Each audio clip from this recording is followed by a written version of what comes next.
Hey you guys, it is day 17 and we are going to be talking about some phrases that I want us to incorporate into our vocabulary.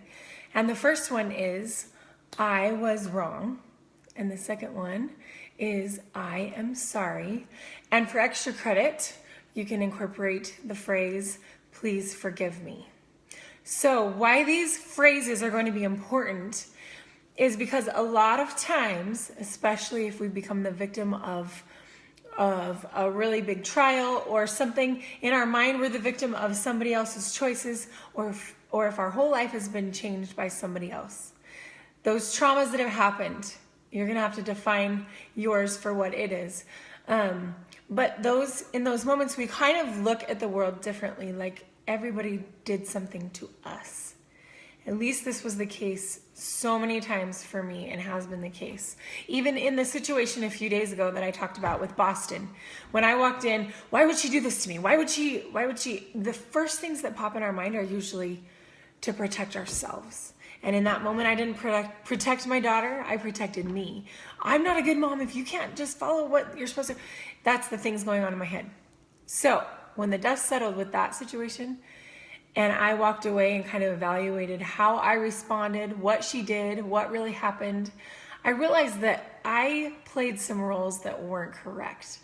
What I should have done is been loving and caring and helped her through her struggle. But what I did was thought about myself and protecting. I felt like I was being the victim or whatever. So when I went back, instead of, like a lot of times in my life, saying, man, why couldn't you have just done this differently? I decided to look at the role that I played. And I went to her and I said, hey, how I responded just then with the whole you're bleeding and I'm frustrated with you thing, that wasn't okay. It wasn't appropriate, it wasn't kind, and it wasn't loving, and I'm really sorry. And she accepted my apology, and it hasn't been a big deal. But there were so many times where I justified in my mind. After Sean and I got married, I had so many triggers that would come up. If he had to go work with a woman in some way, or I was kind of a freak a little bit. And I justified, I'm scared, so I feel like I should be able to be frustrated, mad, accusatory, all of those things that come up with fear, because fear turns into anger, and anger turns into frustrations that come across as you're the victim and everybody's out to get you. So whatever it is for you in your life, I gave you some of my deepest, darkest times where I let that victim card, that badge of honor, justify my behavior. And then instead of apologizing, I justified it more by people should just know, like I'm hurting, people should just know. That's not going to get us very far. And what it's going to do is it's going to destroy our relationships and our connections to other people. So today, when you're incorporating these words, people are going to be shocked, because most of the time, a lot of us want to be right. So we're going to take the high road today. I'm going to do it with you. We are going to say we're sorry, even in stories that play out where someone else did something wrong. So it's not easy. And Sean and I have been trying to incorporate this in our marriage. Simply by saying you're sorry, or I was wrong with this, it doesn't take away the fact that somebody else played a role, but what it does is it sets you free from being angry that someone else isn't coming and doing that for you by doing it for them. So in all of the situations that you're in today, there's going to be a role that you play, and sometimes it's not going to be appropriate or kind or loving. Sometimes it's not going to be the role you want to play. So make it right. I can't go back in my story and make anyone make anything right, but I can create a story today that I make things right when I don't do them the way that I wish I would have, or the wish that I could have, or the way that I wish that I could have, or the way I should have. But I can change how I respond to that person when I'm sitting around waiting for them to say I'm sorry so we can move forward. I can be the one that takes the high road first. I can be the one that says, I was wrong. I am sorry. I am so sorry, and genuinely feel it. And I know there's going to be a little voice in the back of your head saying, but wait a minute, no, they were the one that did this to me. They need to come and say they're sorry.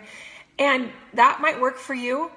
All I know in my life as a victim and as a person who's used that victimhood to justify my fears and my anger, it doesn't get me very far, and I don't want it anymore.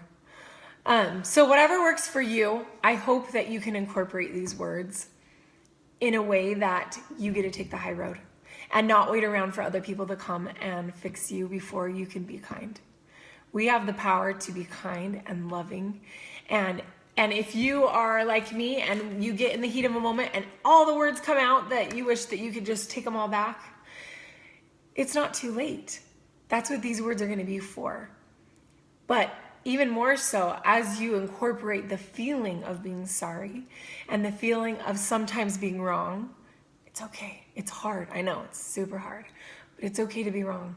When those situations come up again, you're going to be more likely to recognize your role in the moment and be able to stop yourself from justifying your pain or your fears from being the reason you act a certain way.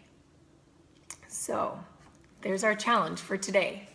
There are 3 phrases that could not only change the way you see the world, but it could change the way you see yourself.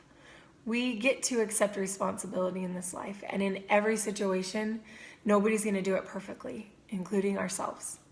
So today is the day where we kind of take a little look in at what role we're playing, what words we could use to make the difference in our relationships. I wrote down in my journal today, I just want to read it. Relationships after trauma can be an excuse for explosions because fear becomes pain, pain becomes anger, anger destroys healthy connections, loss of healthy connections leave relationships feeling lonely, and those 2 words can change everything. I'm sorry, please forgive me, I was wrong. Okay, that's 3. I only wrote 2. So when we use those words, we're going to be able to obtain those relationships we want. If you have a marriage or a relationship at work, or evaluate what role you're playing in that. It's not always somebody else's fault. It's not always Sean's fault that we don't agree. He's not here, but I'm pointing to our bedroom. It's not always my kid's fault that things don't go perfectly. Sometimes I play a role. And with those powerful phrases, I'm sorry, I was wrong. That one's so hard, but you can do it. Please forgive me. You can change the way you interact and the way you behave and the way you become you. You can't change anybody else. You can't make them say these things to you, but you can choose to do it. Take the high road. So good luck today on this challenge, taking the high road.